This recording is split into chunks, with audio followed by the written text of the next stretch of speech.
Okay, just cross the road there, buddy. There's a fucking traffic light just there.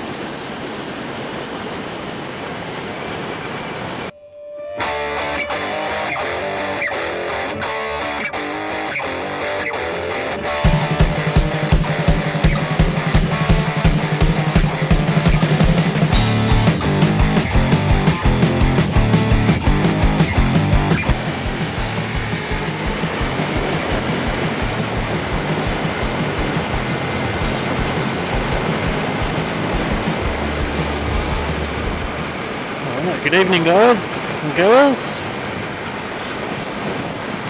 Finally, I'm back online. I had some computer issues, as you know. I got my computer back yesterday, and it was such a relief. Such a pleasant thing to have on a Monday. Get a package in the mail, and lo and behold, it's your laptop.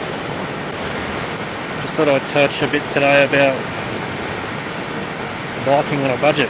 I actually watched iTrophy's video last night, and he brought up, you know, whether you buy a new or a used bike for your first bike, and I pretty much did the same as him. I saved up and saved up and saved up. I ended up actually selling my car as well, and got all the money together and bought a bike. And I didn't want to spend a whole heap of money because I didn't know if I'd like it, because it's my only mode of transport, and if I hated it, then I didn't want to have $8,000 tied up in a bike, and B, I didn't want to have $8,000 tied up in a bike. So I figured the more sensible option would be to buy second hand, buy something decent.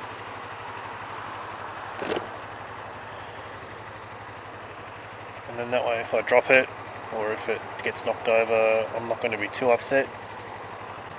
But yeah, I found the best thing I could afford, which I had a budget in mind of about $3,000, which included gear and bike. So it didn't really give me a lot of option. It pretty much ruled out the Ninja 250s, so the newer shape.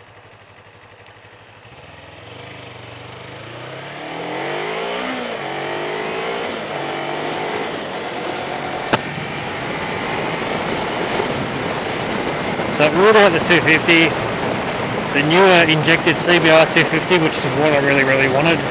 It pretty much ruled that out because they were going for about 4 to 5.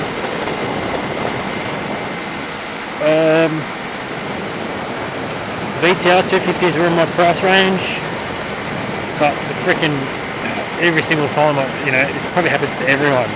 You've got no money, you're looking online, you find a ton of them.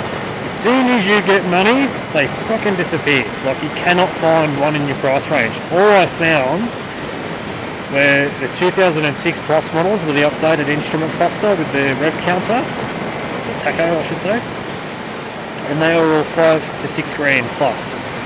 So that ruled that out, and I really wanted one. I just wanted to take one for a ride and see what they were like.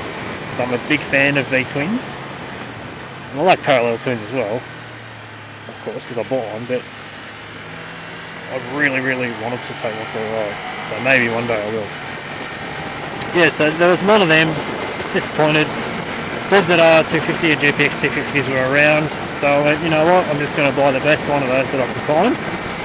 Gear I got lucky with. I've got one of my colleagues at work, his mate upgraded to some leathers when he bought a new bike, and he was selling his gear, and I managed to pick it up quite cheap, so I pretty much saved a lot of money there. The only thing I needed to buy was a helmet and some gloves. So I went to my local bike shop, which I actually just went past there, the Honda dealership back there.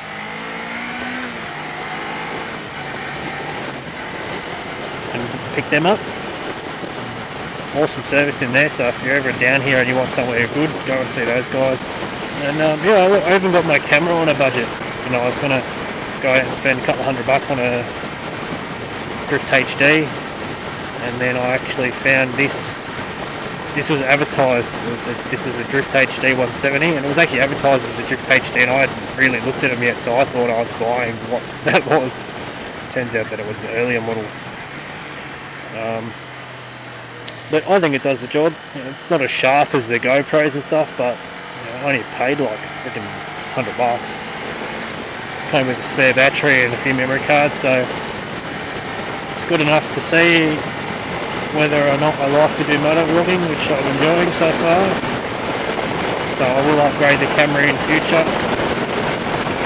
So yeah, look, you know, if you put a budget, if you have a passion for motorcycles, and this is what you want to do, and you want to ride, and you want to vlog, or you want to, you know, whatever you want to do, I think you're going to enjoy whatever you get.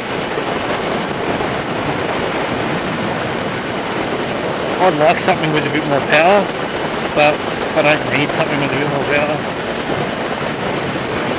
This does the speed limit. I can only do 90 k's an hour on my bills. Still, I haven't booked my fees yet. Thought I'd get a few more months experience before I do it. Yeah, a bit more grunt to overtake would be nice, but then again, I don't want to have to overtake them. You know, I don't need to get anywhere that quickly. I can spare another minute or two to get there. Yeah, just enjoy what you get. Enjoy the ride. Have fun with it.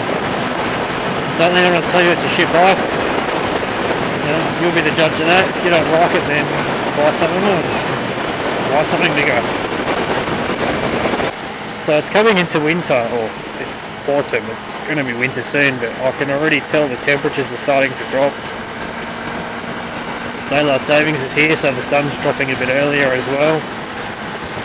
So I just wanted to get some feedback. I put a question on Facebook on my Scoop Moto page, asking people about gloves, what you guys wear, if they're waterproof, because unfortunately these are only summer gloves, and while they're good, they're not exactly warm, and they're not waterproof. So I'm on the hunt. One of the guys on my Facebook page who I had a good chat with last night, he recommended a set of RJ's gloves, so I'm going to go check them out. But if anyone else has got any suggestions, let me know. Let me know what you guys have, if it works, what to avoid. I don't want to go and shell out $100 on a piece of junk glove.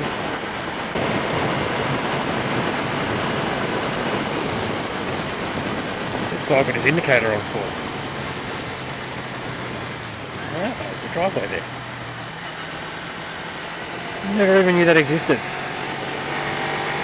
And I've lived down here for bloody 6 years.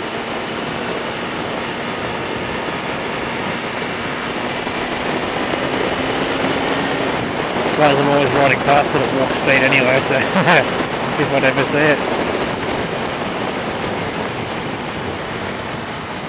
That's cool, I might have to go in there one day and check it out. It's a national park. Until it's coming into winter, you can smell all the chimneys, all the smoke. It smells awesome. It's like a giant bushfire. Bushfires aren't awesome, but you know what I mean.